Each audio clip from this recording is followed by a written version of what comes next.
ओ आइए आइए करण साहब, आइए आइए। नमस्कार रंजना देवी। नमस्कार। आइए आइए बैठिए। Thank you.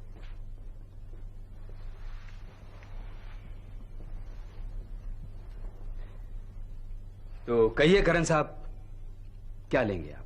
नहीं, कुछ नहीं। और आप Ranjana Devi? Thank you. Silver estate भी नहीं?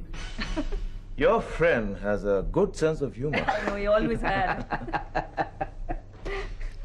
अब देखिए ना शाह साहब, एक जरा से जमीन के टुकड़े ने हम चारों की जिंदगी नर्क बना के रख दी है। जी हाँ, मैं भी श्वेतलाना को यही समझा रहा था कि भाई जब चार समझदार लोग आपस में बैठकर बातचीत कर सकते हैं तो उसमें कोर्ट कचहरी को क्यों घसीटा जाए, है ना रंजना देवी?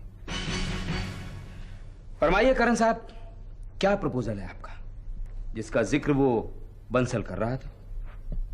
स्वेतलाना ये लिख के दे दे कि अब सिल्वर एस्टेट पर उसका कोई हक नहीं है और इस बात की कीमत अदा कर दी जाएगी। यानी कम से कम आप इस बात के लिए तो राजी हो गए कि श्वेतलाना का सिल्वर एस्टेट पर हक है? हक है, इसीलिए तो ये मुझसे कीमत की बात करने आए हैं मिस्टर शाह।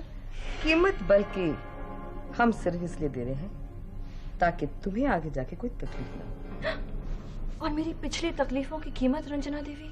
कोई फायदा नहीं, पिछली बातों को भूल जाओ। भूलने की कीमत करण? फिर तुम बातें उसी दिशा में लेके जा रही हो।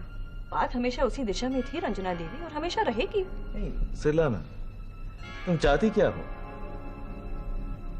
तुम्हें भिखारी के भेस में देखना चाहती हूँ मैं। स्वेतलाना, तुम्हारा कटोरा कहाँ है? जब सिल्वर से जैसी भीख मांगने आए हो मुझसे तो अपना कटोरा मेरे सामने रखो। कहीं मैं मेरे रहम में आकर तुम्हें सिल्वर एस्टेट दान में दे दूं, क्योंकि सिल्वर एस्टेट की कोई कीमत नहीं है और मेरे जीते जी वो नहीं बिकेगा। नहीं बिकेगा, तुमसे छीन लिया जाएगा। तुम ये समझती हो कि तुम कोर्ट केस जीत जाओगी? यकीनन। गलतफहमी है, बहुत भारी दाम चुकाने होंगे, दाने दाने के लिए मोहताज हो जाओगी। फिलहाल तो सिल्वर एस्टेट की एक एक इंच के लिए आप मोहताज हो रहे हैं। सिल्वर एस्टेट हमारा है। तुम्हारा?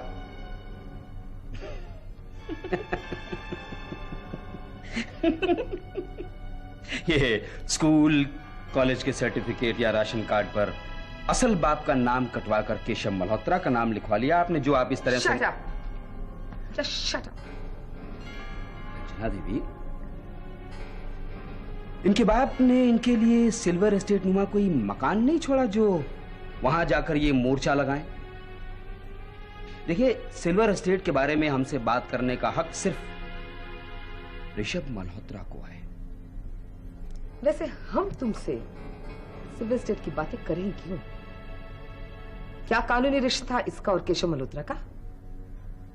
वही गैर कानूनी रिश्ता ना जिसका बाजार हर रात बदनाम गलियों में लगता है और सुबह होते ही गायब हो जाता है। रंजना देवी, अब तुम कौन होते हो उसका हक दिलाने वाले? जो पाप की रातें इसने केशव मल्होत्रा के साथ गुजारी है, तुम उसका सौदा कर रहे हो एक दलाल की तरह। रंजना देवी।